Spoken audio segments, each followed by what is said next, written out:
मंगलाचरण, एक मिनट, ठीक है, कोई दिक्कत नहीं। मंगलाचरण। प्रणम्य सर्व विज्ञान महास्पदमरुश्रियं निर्धूत कल्मषं वीरं वक्षे तत्वार्थवार्तिकम्।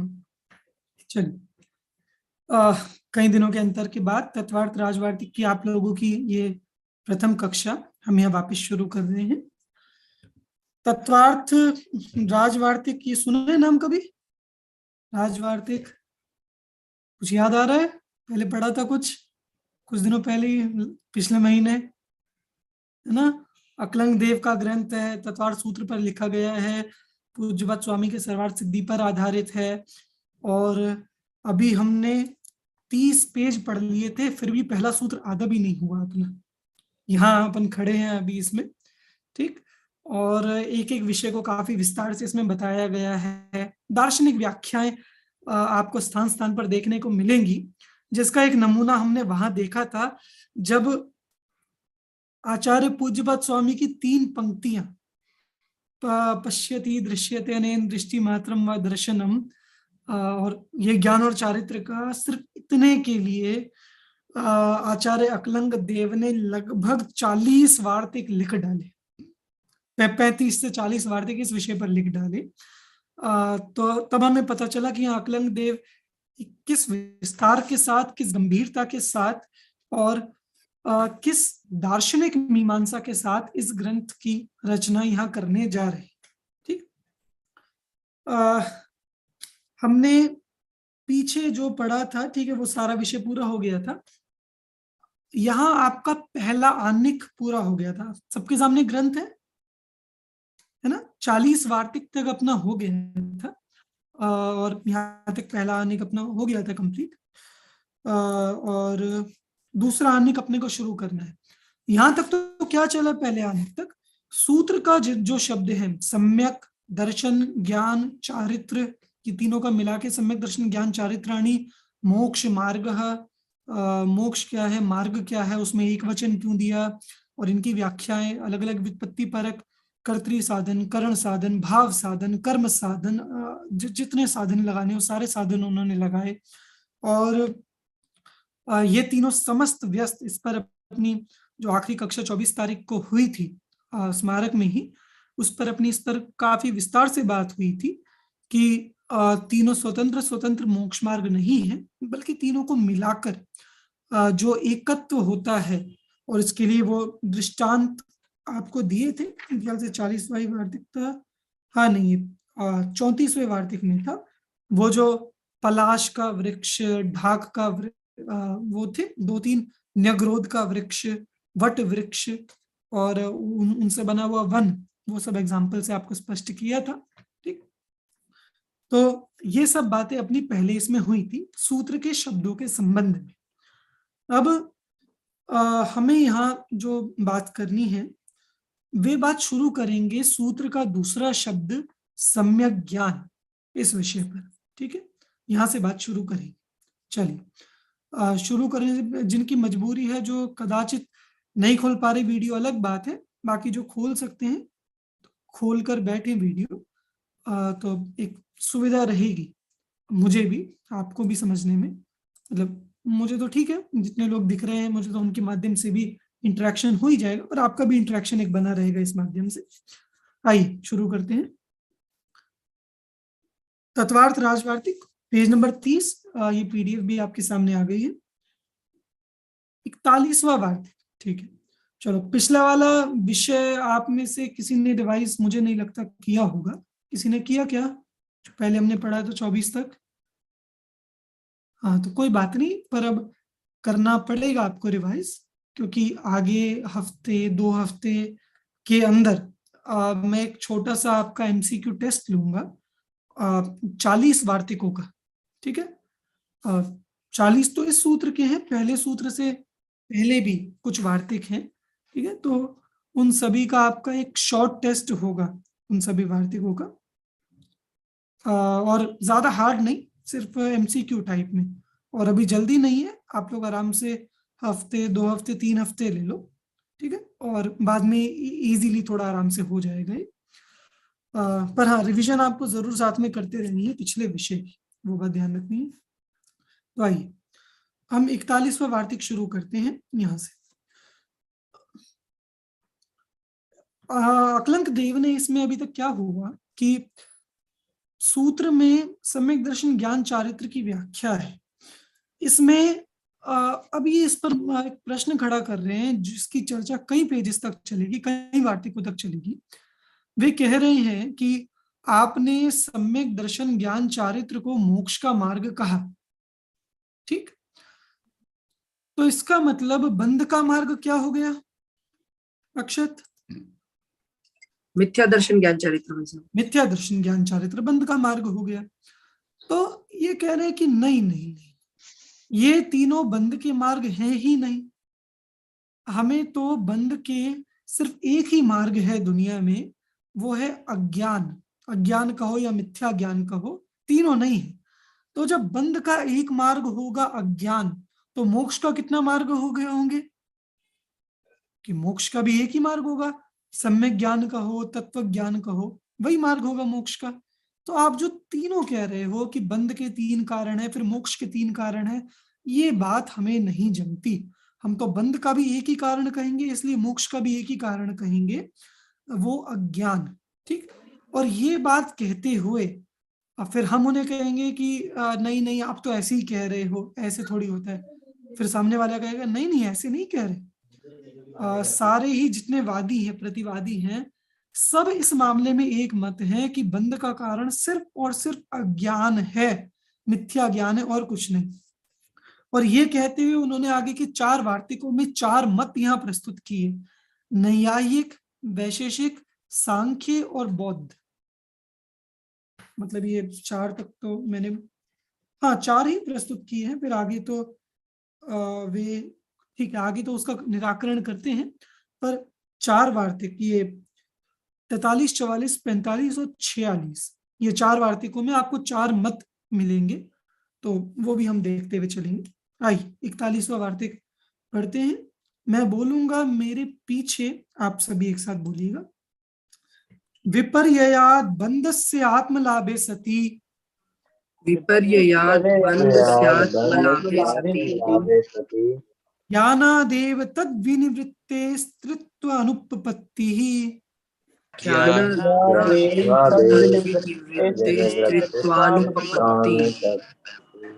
पढ़िए एक साथ बोलिए सभी। विपर्ययात् बन्धस्यात्मलाभे सति, ज्ञानादेव तद्विनिवृत्ते स्त्रीत्वानुपपत्तिः। बेटर देन एक्सपेक्टेड, सही बोला आप लोगों ने। अर्थ देखिए, विपर्ययात, विपर्य होने से बंधस्य आत्मलाभे सति, ये क्या कह रहे हैं? बंध से, बंध का आत्मलाभ, आत्मलाभ मतलब होता है स्वरूप, आत्मलाभ मतलब स्वरूप, ठीक? तो बंध का स्वरूप क्या है? कि विपर्ययात, कि विपर्य से ही बंध होता है, विपर्य से ही बंध का स्वरूप प्राप्त हो जाता है। विपर्ययात बंध से आत्मलाभे सति, विपर्य से ही बंध का स्वरूप प्राप्त हो गया। मतलब ये विपर्य वो है जो हम संशय विपर्य अनध्यवसाय पढ़ते हैं, तो उसमें जो विपर्य है यानी ज्ञान की विपरीतता, तो उस विपर्य से ही बंध हो गया सती। ऐसा होने पर ज्ञानादेव तद विनिवृत्ते, तो अगर बंध विपर्य से माने मिथ्या ज्ञान से, अज्ञान से हो रहा है, तो उसकी निवृत्ति माने मोक्ष किससे होगा? मोक्ष किससे होगा? यदि अज्ञान से ही बंधन हो रहा है, तो मोक्ष किससे होगा? उसकी निवृत्ति किससे होगी? ज्ञान से ही। ज्ञानादेव तद विनिवृत्ति, ज्ञान से उसकी निवृत्ति माननी चाहिए, ठीक? आशुतोष, तुम क्यों बार बार दृश्य अदृश्य हो रहे हो? उत्पाद वे, उत्पाद वे, इतने अस्थाई, स्थिर बने। बस 2 मिनट और, इसके बाद नहीं होऊंगा। 2 मिनट और उत्पाद वे चलेगा जी, फिर इसके बाद नहीं होंगे। चलो, तुम्हारा उत्पाद तो हो रहा है, बाकियों का क्यों व्यय हुए बैठे हैं? अमन अनेका, हाँ देखो सुमेश ने अब खोला, क्यों शर्म आ रही थी पता नहीं। अनिमेश, दिव्यांश भी जुड़ा है, और ये एक हर्षिता के नाम से एक है, ये सॉरी कौन है मुझे नहीं पता।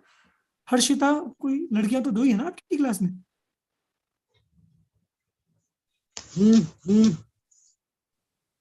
अच्छा ये ठीक है। जी आप, जय जिनेन्द्र। हाँ जी जी। हाँ जी, मैं उदयपुर से हूँ, तो मेरे को इसका लिंक मिला था, तो मैंने सोचा मैं भी ज्वाइन करके सुन लूँ। अच्छा अच्छा, आप भी शास्त्री फाइनल में पढ़ रहे हैं? हाँ हाँ। हाँ ठीक है, कोई प्रॉब्लम नहीं, ठीक है। चलिए, हाँ अमन दलपतपुर जय। चलो धीरे धीरे खोलेंगे। समकित भी जुड़ा था शुरू में, समकित ईसागढ़ कहाँ गया? और अटेंडेंस कौन लेगा? सोनभव संयम, अनिकांत लेगा भाई। अलीकांत। कहाँ है अनिकांत? ये भाई साहब अच्छा अच्छा, ठीक है ठीक है। ले अनिकांत लिया अटेंडेंस। भेजना मुझे, हाँ भेजना मुझे अटेंडेंस देके, ठीक है। हाँ मैं देखता हूँ बाद में। चलो ठीक है, ये इसके व्याख्या देखिए आगे, भाष्य। अत्र कश्चित आह, यहां कोई ये कहता है, विपर्ययाद बंधस्य आत्मलाभो भवति। विपर्य से बंध का आत्मलाभ, आत्मलाभ का मतलब है उसके स्वरूप की प्राप्ति, कि विपर्य ही बंध का स्वरूप है। विपर्य से बंध का आत्मलाभ होता है। तद अभावात तत्व ज्ञाने सति, और विपर्य का अभाव हो गया, तत्व ज्ञान उत्पन्न हो गया, बंध विनिवृत्तिर्भवति, और उससे बंध की भी निवृत्ति हो जाती है। मतलब सीधा क्या कह रहे हैं कि विपर्य से बंध होता है, और विपर्य के नाश से, तत्व ज्ञान से मोक्ष हो जाता है, मुक्ति हो जाती है। कारण अभावात ही कार्य अभावः इति, कारण के अभाव से ही कार्य का अभाव हो जाता है। बंध निवृत्ति रेव च मोक्ष, और बंध की निवृत्ति मोक्ष है, ये तो आप भी मानते हो कि बंध छूट जाए, नष्ट हो जाए, ये मोक्ष है। अतो मोक्ष मार्ग से तृत्वम नोपपद्यते, इसीलिए मोक्ष मार्ग का तीन पना मतलब सम्यक दर्शन, सम्यक ज्ञान, सम्यक चारित्र, मोक्ष मार्ग का तृत्व, तीन पना नहीं बनेगा, नहीं मानना चाहिए। एक ही मानना चाहिए कि अज्ञान से बंध और ज्ञान से मुक्ति। ये तो आप लोगों ने समय सार में भी पढ़ा ही है। अज्ञानात् चक्रकच्च कलनात् पाटनम नाटित, अज्ञानात्, अज्ञान से ही भागते मृगरीत को जल मानकर, कितने कलश आए उसमें। अज्ञान से ही बंधन होता है, ज्ञान से ही मुक्ति होती है। वहां भी सारा यही बताया पीछे। वहां तो कह दिया 72वीं गाथा की टीका में ही है कि ज्ञानादेव, ज्ञान से ही मोक्ष की प्राप्ति होती है, इस तरह कुछ आया टीका में। ज्ञान से ही बंध का अभाव होता है, बंध की निवृत्ति होती है। वो भाई तो साहब ये हाँ 97वीं गाथा में है, उसकी टीका में ज्ञानात्म स्थिति करते तो अज्ञान का मूल नाश होता है ज्ञान से। नहीं, एक 72वीं गाथा की टीका के आसपास भी इस तरह से है कि अज्ञान, अज्ञान से ही बंद होता है, या ज्ञान से ही बंद की निवृत्ति होती है। मतलब 72वीं में है मेरे ख्याल से, उत्थाने का, या उसमें आप देखेंगे। तो मतलब अपने यहाँ भी इसका काफी विस्तार से बात की है बंद को लेकर, और मतलब कि अज्ञान से ही होता है। पर हम तो बंद को अज्ञान से स्वीकारते हुए भी तीनों स्वीकारते हैं, मिथ्या दर्शन, मिथ्या ज्ञान, मिथ्या चारित्र। पर ये कह रहे कि नहीं, आप मिथ्या दर्शन को काउंट मत करो, आप मिथ्या चारित्र को काउंट मत करो, आप सिर्फ और सिर्फ इसे काउंट करो, मिथ्या ज्ञान को, माने अज्ञान को। देखो, बंध विनिवृत्तिर्भवति,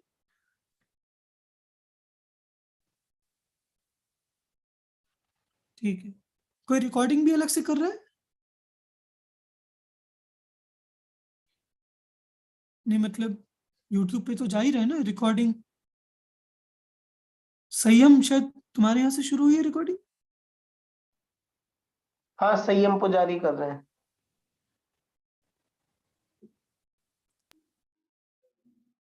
वो संयम कर रहा है, उसके लैपटॉप से चलो, आवाज ठीक है, नहीं ठीक। आती, इसलिए वो बोल नहीं पा रहा। कोई नहीं, मैंने कर दिया। देख, बंध निवृत्ति रेव च मोक्ष, बंध की निवृत्ति मोक्ष है। अतो मोक्ष मार्ग से त्रित्वम नोपद्यते, इसलिए मोक्ष मार्ग का तीन पना नहीं बनता, एक ही मोक्ष मार्ग होना चाहिए। ये वार्तिक स्पष्ट हुआ? बहुत सिंपल सा वार्तिक है, इतनी बात कह रहे हैं कि मोक्ष मार्ग तीन नहीं, एक ही होना चाहिए, क्योंकि बंध सिर्फ अज्ञान से ही होता है, मिथ्या दर्शन या मिथ्या चारित्र से बंधन नहीं होता। ठीक, आगे 42वां वार्तिक। प्रतिज्ञा मात्र मिति चेत प्रतिज्ञा यति चेत् न न न सर्वेषाम् अविसंवादात् सर्वेषाम् अविसंवादात्। अच्छा, ये जो इसमें पहले एक तर्क दिया और बाद में निषेध किया, तो तर्क किसने दिया? ये तर्क, आप सब अनम्यूट कर सकते हैं अपने माइक। ये तर्क ये किसने दिया है? नहीं होगी ये वाला तर्क, प्रतिज्ञा मात्र मिति चेत, ये कौन दे रहा है?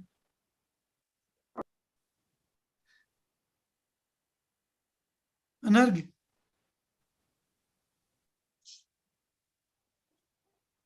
सांख्य।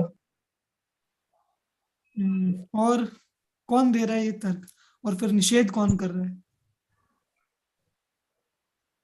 देखो देखो देखो ना, जो बाकी पर्दे वाले मित्र हैं वे भी उत्तर देना चाहें तो उत्तर तो दे ही सकते हैं। अरे वाह, दिव्यांश सुनाओ, गाना नहीं, इसका उत्तर। ग्रंथ है सामने? हाँ भाई, सब खुला है ग्रंथ। बढ़िया बढ़िया, देखो देखो देखो, हाँ, देख रहा हूँ भाई। फिर से पूछ रहा हूँ, इसमें प्रतिज्ञा मात्र मिति चेत, ये देखो न्याय ग्रंथों में, और खासकर जब आप अकलंक देव या विद्यानंदी स्वामी को पढ़ रहे हो, सबसे बड़ा चैलेंज ये रहता है आप ये समझ सको कि कहां से कहां तक पूर्व पक्ष है और कहां से उत्तर पक्ष शुरू हो रहा है। कई बार है एक पेज का पूर्व पक्ष मिलेगा, एक लाइन का उत्तर पक्ष, फिर एक पेज का पूर्व पक्ष, तो आप वो कंफ्यूज हो जाओगे कि चल क्या रहा है। कोई यही निकाल कर कह दे कि अरे देखो देखो अकलंक देव कह रहे हैं कि मोक्ष मार्ग तीन नहीं होता, एक ही होता है, कि बंध तीन से नहीं होता, सिर्फ एक से होता है, कि नहीं पूर्व पक्ष। तो मैं पूछ रहा हूं ये नीचे वाली लाइन कौन कह रहा है? प्रतिज्ञा मात्र मिति चेत।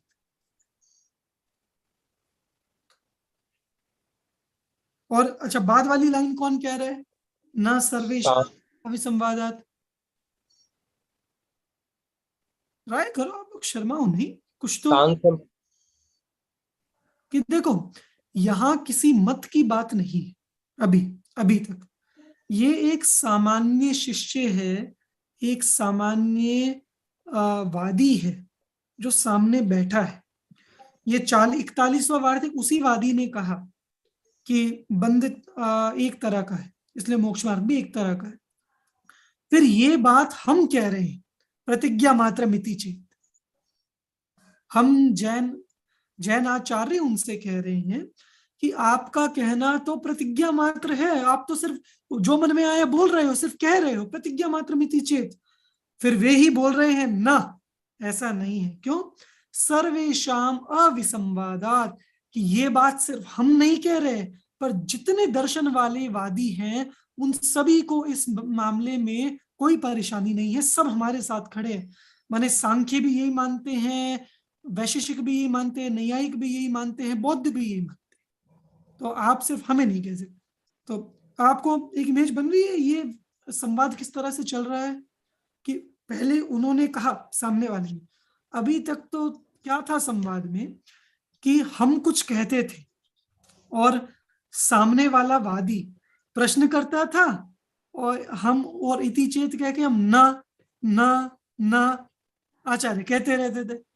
पर अब आचार्य बैठ गए इधर और सामने वाला वादी बोल रहा है, उसने बोला और आचार्य ने कुछ कहा प्रतिज्ञा मात्र मिति चेत, सामने वाला कहने लगा ना, ऐसी बात नहीं है। क्यों? सर्वेषाम अविसंवादात्, कि सभी वादियों को इसमें कोई संदेह नहीं है कि अज्ञान से ही बंद होता है, बाकियों से नहीं।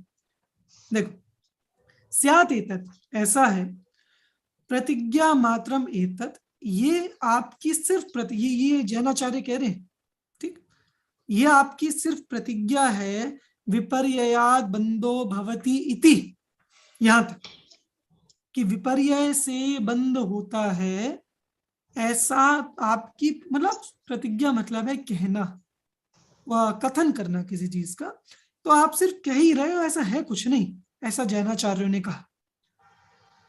वे लोग क्या कह रहे हैं? तन्ना, आप जो कह रहे हो ऐसा नहीं है। किम कारणम, किस वजह से? सर्वेशाम अविसंवादात, क्योंकि सारे ही वादियों को इसमें कोई समस्या नहीं है, ये मत सभी मान। न अत्र प्रवादिनो विसंवदन्ते, कि इस विषय में प्रवादी लोग आपस में लड़ते झगड़ते नहीं हैं, और किसी को कोई प्रॉब्लम नहीं है, सिर्फ आप ही को प्रॉब्लम है। वो भी ये मान रहे, वो भी ये मान रहे, वो भी ये मान रहे, बस एक जैनाचार्यों की दिक्कत है। आप मान रहे हो कि नहीं, मिथ्या दर्शन भी जोड़ो, मिथ्या चारित्र भी जोड़ो, अरे सबकी तरह शांति से अज्ञान से ही मान लो ना बंद, कि नहीं हम तीनों से ही मानेंगे। तो इसीलिए अब वह वादी सारे मत यहां प्रस्तुत कर रहा है कि सबसे बंधन कैसे होता है, ठीक। तो वो यहां देखते हैं। ये दोनों वार्तिकों में पहले भूमिका किस किस को समझ में आई? भूमिका, ये हाथ खड़ा करके मुझे बताओ, ये इतनी दो वार्तिकों की भूमिका किस किस को स्पष्ट हुई कि हाँ ये क्या कहना चाह रहे हैं इसमें? ठीक है, बढ़िया। इनमें इन दो वार्तिक में कोई प्रश्न हो तो बताओ, वरना फिर वो इसका उत्तर पक्ष चलेगा आगे।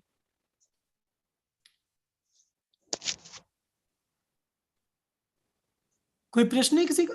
चलिए ठीक है, आइए अब हम देखते हैं अलग अलग मतों को कि वे बंध के कारण क्या मानते हैं।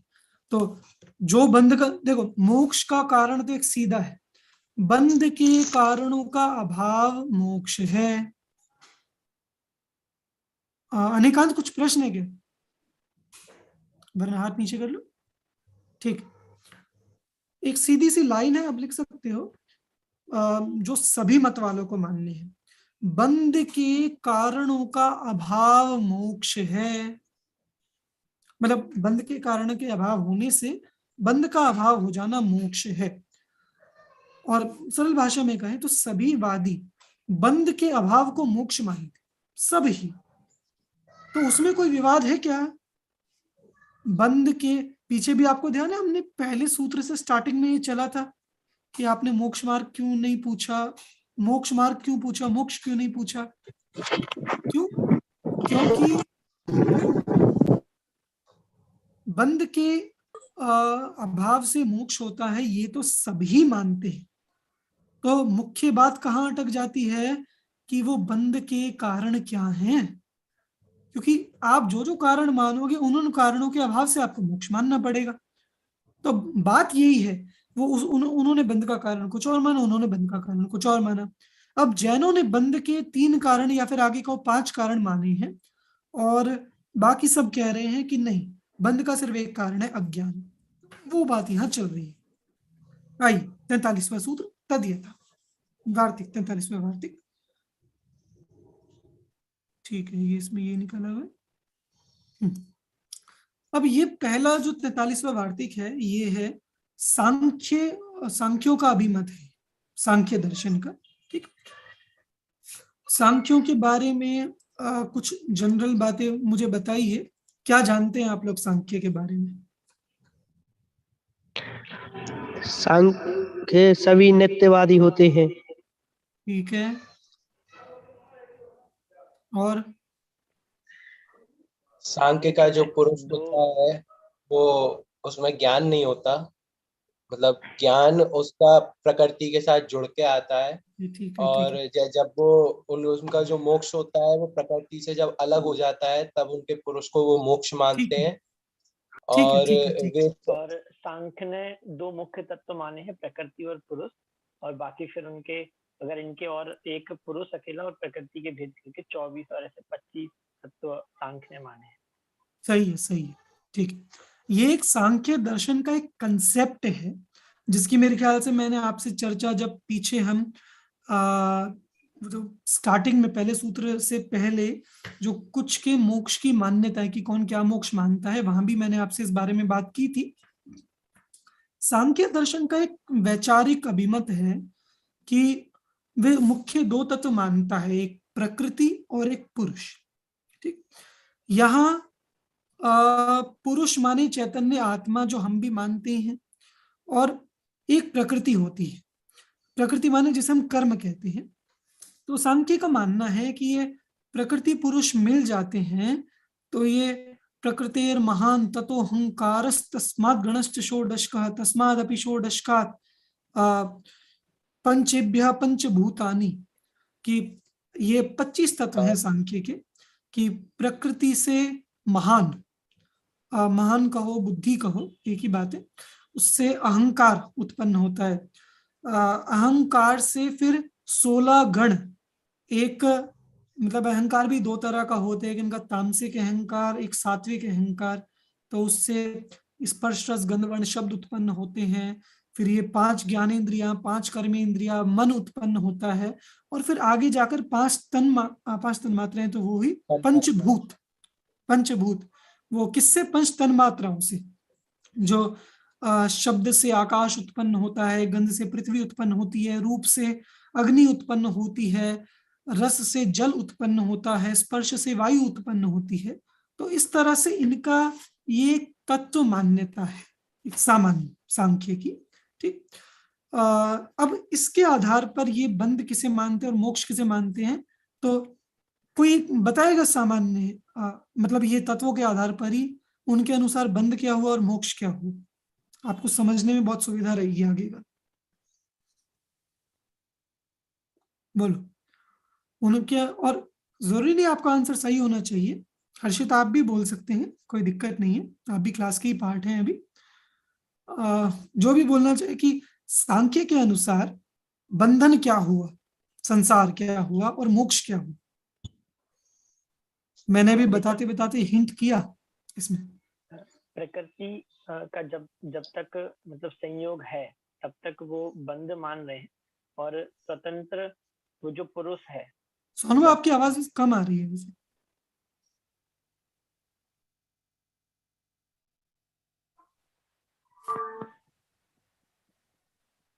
भाई साहब, हाँ बोल। मतलब ऐसा है कि प्रकृति के साथ जब तक उसका बंधन है तो वो संसार रहेगा, और प्रकृति से रहित मोक्ष रहेगा। बिल्कुल सही है, सिंपल सी बात है, साफ सीधी सी बात है। जब हमने कहा कि वो इतनी सारी सृष्टि खड़ी हो रही है, वो किस वजह से हो रही है कि वो प्रकृति से सारे उत्पन्न हो रहे हैं, और पुरुष तो वैसे ही अकर्ता है, चेतन है। तो प्रकृति और पुरुष जब मिल गए, इसका नाम है संसार। प्रकृति अलग हो गई, पुरुष अलग हो गया, इसका नाम है मोक्ष। इतना सा बंध और मोक्ष का कंसेप्ट है। अब बात यह है कि पुरुष और प्रकृति का संयोग किस वजह से होता है, कि वे कहेंगे अज्ञान की वजह से, और फिर अलग अलग किस वजह से होते हैं, तो वे कहेंगे तत्व ज्ञान की वजह से। 25 तत्वों का सम्यक ज्ञान कर लो, पुरुष और प्रकृति को भिन्न भिन्न जान लो, भेद ज्ञान कर लो, आपको मोक्ष हो जाएगा। तो इसीलिए उनके अनुसार एक इसे कहेंगे अज्ञान ही बंध का कारण है, और ज्ञान ही एकमात्र मोक्ष का कारण। ठीक, देखिए वार्तिक है, सभी मेरे पीछे बोलेंगे।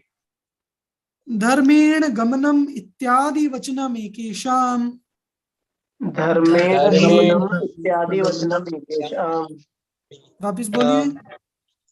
धर्मेण गमनम इत्यादि वचनम एकेषाम। देखो पहला इत्यादि वचनम एकेषाम, इत्यादिक एकेषाम, ऐसा किन्हीं का वचन है। ये किनका है? सांख्यों का। ये कारिका दिया, नीचे नंबर भी दिया है, सांख्य कारिका की 44वीं कारिका है ये। मैंने मूल से भी देखी थी सांख्य कारिका ग्रंथ में। ये इसका एक पद है, धर्मेण गमनम। आगे आगे जो आप इन्वर्टेड कॉमास में और बोल्ड हाईलाइटेड वर्ड्स देख रहे हैं ना, जो भाष्य के अंदर, वो पूरा श्लोक है ये। धर्मेण गमनम ऊर्ध्वम गमनम अधस्तात् भवत्यधर्मेण ज्ञानेन चाप वर्गो विपर्यादिश्यते बंधा। ये आर्या छंद है पूरा, ठीक है। तो इसमें सांख्य की मान्यता है बंध और मोक्ष की। ये क्या कह रहे हैं? अच्छा, एक चीज और ध्यान रखना आप सभी कि आगे भी नैयायिक वैशेषिकों में ये दो शब्दों का प्रयोग बहुत आपको मिलेगा, धर्म और अधर्म, धर्म अधर्म धर्म अधर्म। इनका सीधा सा अर्थ है पाप और पुण्य, ठीक है। पाप पुण्य इतना सा ही अर्थ है, तो कंफ्यूज नहीं होना आप इसमें किसी से भी। धर्मेण गमनम ऊर्ध्वम भवति, कि क्या होता है धर्म से? ऊर्ध्व गमन होता है। ऊर्ध्व मतलब जो उनका ऊर्ध्व लोक है, माने देव लोक है, कि कोई जीव पुण्य करता है तो ये सांख्य 8 प्रकार के देवों के प्रकार मानते हैं, वहां गमन होता है। कौन से? अष्टसु ब्राह्म्य सौम्य प्राजापत्य इंद्र गांधर्व यक्ष राक्षस पिशाचेषु। ये 8 इन्होंने माने हैं देवों के प्रकार जो इनके यहाँ माने जाते हैं। और आप जोड़ेंगे तो बहुत कुछ अपने से संबंधित है, जो हम भी वैमानिकों में भी और बाकी भी भवनात्रिकों में मानते हैं, तो उससे काफी कुछ जुड़े हुए हैं। तो धर्म से माने पुण्य से जीव इनमें उत्पन्न होता है, ठीक है। ये इनके धर्म का फल हुआ। गमनम अधस्तात् भवत्यधर्मेण, और अधर्म से जीव अधस्तात् माने नीचे की तरफ जाता है। तो नीचे की तरफ क्या? अधर्मेण खलु षट्सु स्थानेषु, 6 स्थानों में जीव का गमन होता है। मानुष, जीव मनुष्य बनता है। पशु माने तिर्यंच बनता है। मृग, मृग का अर्थ यूं तो पशु ही होता है, और पशु के अंदर, इसलिए मुझे अलग से कोई अर्थ मृग शब्द का ख्याल में नहीं आया कि इन्होंने मृग अलग से क्यों लिखा, पर संभवतः उससे संबंधित कोई अर्थ होगा। ऐसे मृग, एक अर्थ ये भी हो सकता है मृग का जो कोई बोल रहा था कुछ? हिरण, मृग नहीं, मृग का अर्थ हिरण, पर कहने को तो पशु के अंदर आ जाते हैं मृग, तो इसलिए अलग से ऐसा नहीं लगा। पर वही जैसे 2 इंद्रिय, 3 इंद्रिय, 4 इंद्रिय, आप इस तरह से अर्थ लगा सकते हो उसका, क्योंकि बाकी किससे अर्थ वो जुड़ भी नहीं रहा। पशु, मृग, मत्स्य। अच्छा, ये इसमें इतना जरूर हो सकता है, भूमि गोचर और जल गोचर के हिसाब से। वही मैं वही लगा। एक सेकंड, चार्जिंग में लगा लूं एक बार।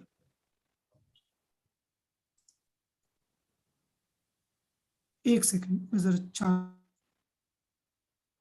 मैमल्स और रेप्टाइल टाइप।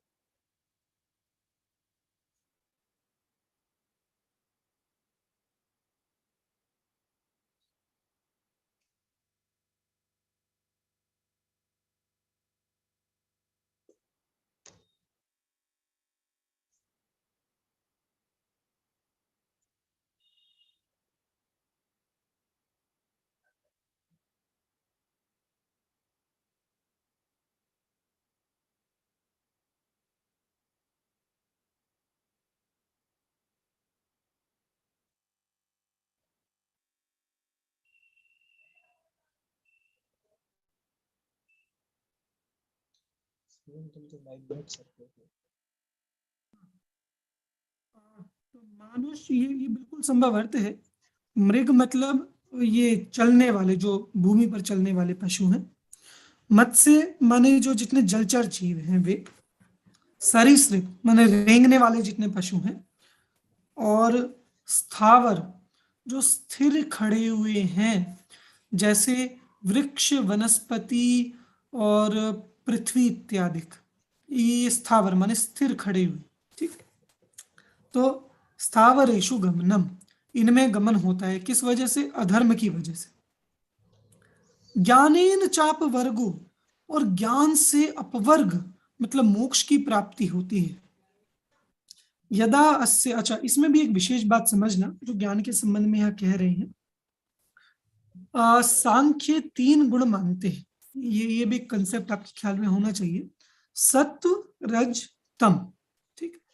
सांख्य का मानना है कि जब ये तीन गुण एक बराबर बैलेंस्ड होते हैं, बैलेंस्ड, तो प्रकृति उत्पन्न होती है। तीन गुणों की समान अवस्था से प्रकृति उत्पन्न होती है। और जब किसी एक गुण की मुख्यता हो जाती है, जैसा कि यहाँ बता रहे हैं, और अन्य गुणों की गौणता हो जाती है, तो जी फिर अलग अलग अवस्थाओं में जाता है। जैसे वही बताएंगे, जैसे ऊर्ध्वगमन कहा, तो इनके अनुसार देवलोक में सत्व गुण की प्रधानता होती है, अधोलोक में तम गुण की प्रधानता होती है, मनुष्य लोक में रजोगुण की प्रधानता होती है। ऐसी भी इसमें मान्यता है। अब बात यह है कि प्रकृति तब पैदा होती है जब तीनों गुण समान रहे, बराबर तरीके से रहे, और जब एक ज्यादा रहे एक कम रहे तब प्रकृति नहीं रहती है उस रूप से। अब यहाँ क्या है, यदा अस्य, अच्छा, और अगर आपको सामान्य अर्थ समझना हो, सत्व गुण का अर्थ होता है सुख या राग, रज गुण का अर्थ है दुख या द्वेष, और तमो गुण का अर्थ है मोह या अज्ञान। ठीक है, सत्व रज तम, तीन गुण। अब यहाँ क्या है, यदा अस्य रजस तमसोर गुण भावात, कि रजो गुण और तमोगुण, इन दोनों का गुण भावात पीछे भी एक शब्द आया था, मैंने गौण करना। ठीक, ये दोनों गौण हो जाते हैं। सत्व से प्राधान्यात, और सत्व गुण प्रधान हो जाता है, क्योंकि सत्व गुण सात्विक है, विचारता है, एक शांति से, वो दुखी नहीं है, आकुलित नहीं है। सत्व से प्राधान्यात, सत्व गुण की प्रधानता से प्रकृति पुरुष अंतर परिज्ञान आविर्भवति तेन अपवर्गः, जब इसके सत्व गुण की प्रधानता से प्रकृति और पुरुष का अंतर खड़ा होता है, तब तेन अपवर्गः, इससे इस जीव को मोक्ष की प्राप्ति होती है। मतलब ये गुणों की बात तो आप गौण भी कर सकते हैं। वो तो ये कह दिया कि जब रज और तम गुण की गौणता हो जाएगी, सत्व की मुख्यता हो जाएगी। ये तो अब खैर इतनी मुख्य बात नहीं है। मेन बात ये है कि जब प्रकृति और पुरुष के अंतर का परिज्ञान हो जाए तब मोक्ष होगा। इसका मतलब बंध कब हो रहा है, कि जब प्रकृति और पुरुष की भिन्नता का ज्ञान नहीं है, वो अज्ञान है, उससे बंधन है, और भिन्नता का ज्ञान हो गया उससे मोक्ष। कितनी सरल बात है, मतलब बिल्कुल अपने जैसी बात है, ये शरीर और आत्मा के भेद ज्ञान जैसी बात है। और आपको बताऊं, चलो अभी पहले ये वाला वार्तिक पूरा करते हैं, इसके बाद बताऊंगा एक विशेष बात इस संबंध में आगे। विपर्ययादिश्यते बंधः, तो बंध कैसे होता है, विपर्य से। यो अस्य अब देखो ये ना आगे क्या कर रहे हैं, जो इनके 25 तत्व है ना, ये उनके नाम उल्लेख करेंगे, पर किस तरीके से वो आप देखिएगा। इसलिए मैंने स्टार्टिंग में आपको नाम बता दिए थे 25 तत्वों का। यो अस्य कि ये कहेंगे 25 तत्वों के विपर्य से बंध होता है। कौन कौन से, अव्यक्त होता है प्रकृति, नहीं अव्यक्त ये प्रकृति को जहां तक पुरुष को कहते हैं, ये अव्यक्त, पुरुष को अव्यक्त। मैं एक बार कंफर्म करता हूँ इस पुरुष को ही कहते हैं। किसे, पुरुष को ही कहते हैं, पुरुष को ही कहते हैं। ठीक है, ठीक है, ठीक। पुरुष ये 3 गुण से रहित भी है ना, सत्व तम और रज। हाँ, प्रकृति 3 गुण सहित है और पुरुष 3 गुण रहित है, बिल्कुल, क्योंकि तीनों गुण प्रकृति के ही गुण हैं। इसीलिए उन्हीं के, वो चाहे ऊर्ध्वलोक बने, चाहे मध्य लोक बने, चाहे अधोलोक बने, वो प्रकृति के अनुसार ही बनता है। पुरुष तो अकर्ता है, अचेतन है, अचेतन नहीं, चेतन है, अकर्ता है, भोगने वाला है, और कोई भी परिणमन से रहित है, विकार से रहित है, वो बंध से भी रहित है, इसलिए मोक्ष भी नहीं होता उसका इनके अनुसार। वो बिल्कुल ऐसा है। और प्रकृति तीन गुण सहित है, अचेतन है, जड़ है और सारी सृष्टि को उत्पन्न करती है, अविवेक उत्पन्न करती है। ये सारी बातें प्रकृति के बारे में। अब जो ये अव्यक्त पुरुष हो गया, महत और बाकी प्रकृति के जितने विकार हैं, महत माने बुद्धि, अहंकार, तन्मात्र संज्ञासु अष्टसु प्रकृतिषु, ये 8 प्रकृति संभवतः ये अव्यक्त प्रधान के संबंध में होना चाहिए जहां तक है, क्योंकि अष्टसु प्रकृतिषु कह रहे हैं, ये 8 प्रकार की प्रकृतियां, तो संभवतः एक प्रधान के अर्थ में ही होना चाहिए। तो फिर भी एक बार कंफर्म करूंगा। तो 8 प्रकार की प्रकृतियों में, अब शब्द देखो इन्होंने कितने बढ़िया शब्द प्रयोग करे हैं, हालांकि इनका हमें खंडन करना है, पर वो शब्द पढ़कर इतना मजा आ रहा है। अष्टासु प्रकृतिसु अनात्मीयासु, जो अनात्मीय हैं, मतलब जो आत्मीय नहीं है, जो स्वयं अपना स्वरूप नहीं है, ऐसी प्रकृति। और क्या, अहंकारिकेषु वैकारिकेषु च इंद्रियेषु, और अहंकार से इंद्रियां उत्पन्न होती हैं, सात्विक अहंकार से 5 ज्ञानेंद्रिय, 5 कर्मेंद्रियां और मन उत्पन्न होता है, इसलिए उन इंद्रियों को कहा अहंकारिकेषु, जो अहंकार से पैदा हुई हैं, उसकी विकार स्वरूप वैकारिकेषु, ऐसी कौन, च इंद्रियेषु, ऐसी इंद्रियों में। अब ये गजब का शब्द देखो, गजब का, आत्मत्वाभिमानः स विपर्ययः, इनमें ये मैं हूं, आत्मत्व अभिमान, अपने पने का अभिमान करना, इसका नाम है विपर्यय, इसका नाम है अज्ञान। मतलब बिल्कुल वैसी ही बात है जो अपने यहाँ बात है, बस जो मूलभूत अंतर है वो तो है ही, वो विपर्य। तस्मात् बंधः इति एकेषां वचनम, उससे बंधन होता है, उससे किससे, वो अज्ञान से, ऐसा किसी एक का वचन है सांख्यों का। तथा वैसे ही, ठीक है, अब ये संसार की उत्पत्ति बता रहे कि उससे संसार कैसे उत्पन्न होता है। अनात्मीयेषु आत्म अभिमान विपर्ययात्, शब्द ध्यान से देखिएगा, संधि थोड़ी क्लिष्ट है इसमें। अनात्मीयेषु, जो ऐसे ये सब अनात्मीय है, अनात्मीय कौन, ये जितने 24 तत्व हैं, वो वहां सुनो, अव्यक्त का अर्थ वो निश्चित रूप से प्रधान ही होना चाहिए, क्योंकि पुरुष को तो अहम पने में लिया, पर यहाँ विपर्यय की बात कर रहे हैं, इसलिए वो जो प्रकृति है वो उसी को लेना चाहिए वहां पे। वो किस रूप में वो देख लेंगे एक बार, पर अर्थ वही है। मतलब ये प्रमेय रत्नमाला में सांख्य कारिका का वो दिया है, तो उसमें मतलब ऐसा लिखा है कि प्रधान अर्थात कारणभूत प्रकृति अव्यक्त है, किंतु महान अहंकार आदि कार्य रूप प्रकृति व्यक्त है। हाँ, मुझे ये ऐसा ही कुछ ख्याल में आ रहा था कि प्रकृति को अव्यक्त कहा है, क्योंकि वो प्रकट तो महतादिक होते हैं और प्रकृति है वो इनके कारण रूप में रहती है, इसलिए उसे अव्यक्त शब्द से कहा।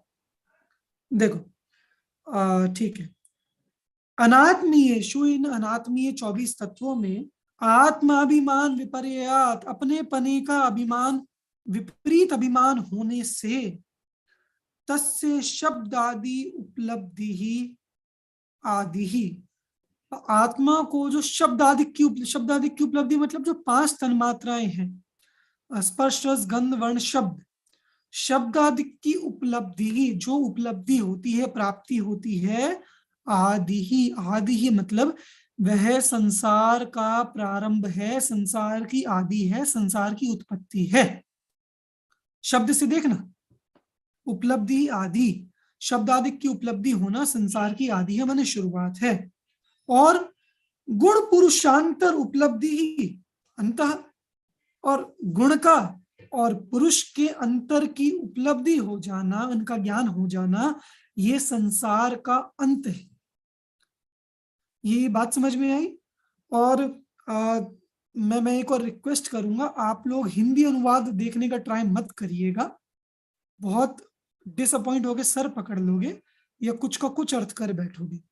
मतलब बहुत ही कहना चाहिए बेकार अनुवाद कई स्थलों पर किया गया है, जिससे मैं बिल्कुल संतुष्ट नहीं हूँ। वो जिस तरह से मैंने, आप इसी शब्द का एग्जाम्पल के लिए दिखाऊं आपको? आपके पास मेरे ख्याल से होगा नहीं ये वाला ग्रंथ माता जी वाला, पर यही जो लाइन है, ये लाइन अब मैंने बताई आपको, अनात्मीय जो 24 तत्व हैं उनमें आत्म अभिमान के विपर्य होने से शब्दादि की उपलब्धि होना ये संसार का प्रारंभ है, और गुण और पुरुष के अंतर की उपलब्धि होना ये संसार का अंत है। अब वो वहां नीचे किया है कि अनात्मीय पदार्थों में आत्माभिमान की विपरीतता से शब्द आदि की उपलब्धि आदि गुण पुरुषांतर की उपलब्धि है। माने कुछ भी वो सिर्फ जो शब्द लिखे वैसे के वैसे उनका वो विभक्ति का वो करके अर्थ कर दिया।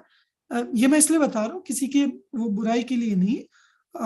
कार्य तो ये बहुत उत्कृष्ट किया ही है जो माता जी ने किया है, पर आप लोग संस्कृत से पढ़ो, हिंदी से बहुत जगह भ्रमित हो जाओगे, और कोशिश करो समझने की। नहीं समझ आ रहा तो पूछो, पर पढ़ो संस्कृत से ही।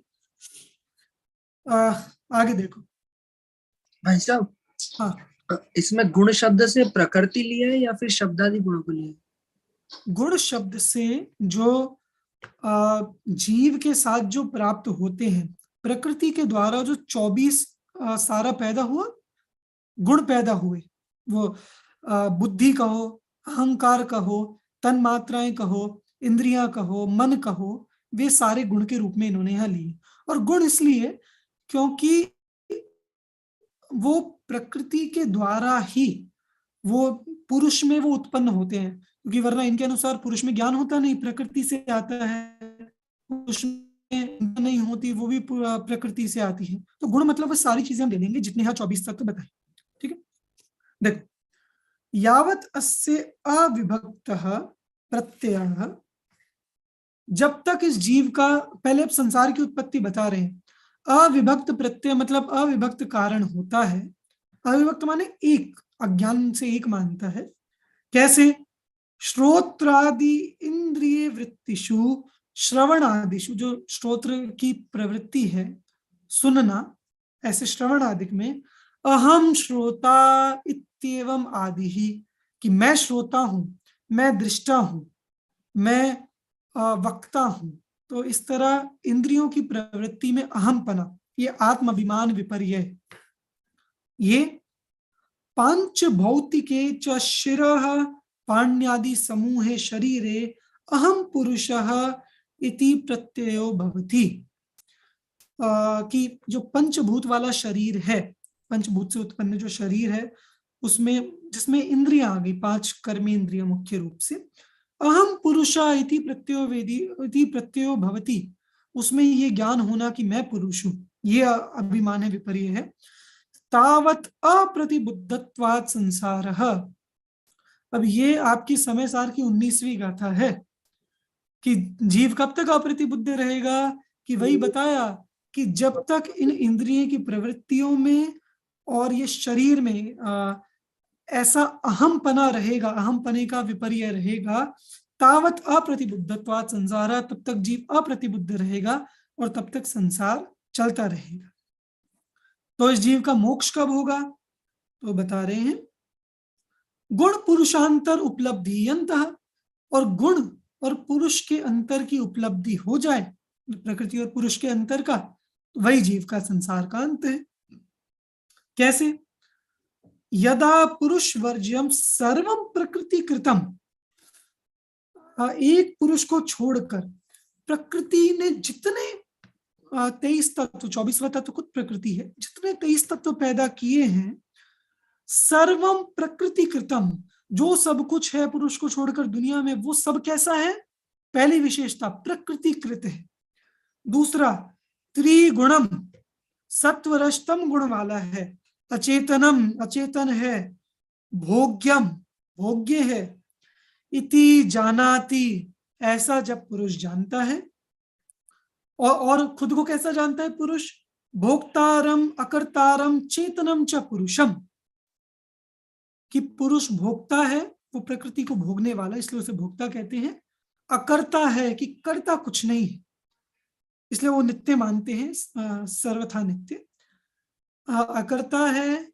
चेतनम, और चेतन स्वरूप है, ऐसा पुरुष, पुरुषम अन्यम प्रधानात् अवैति, अवैति, अवैति मतलब अवैति जानना, ज्ञान करना।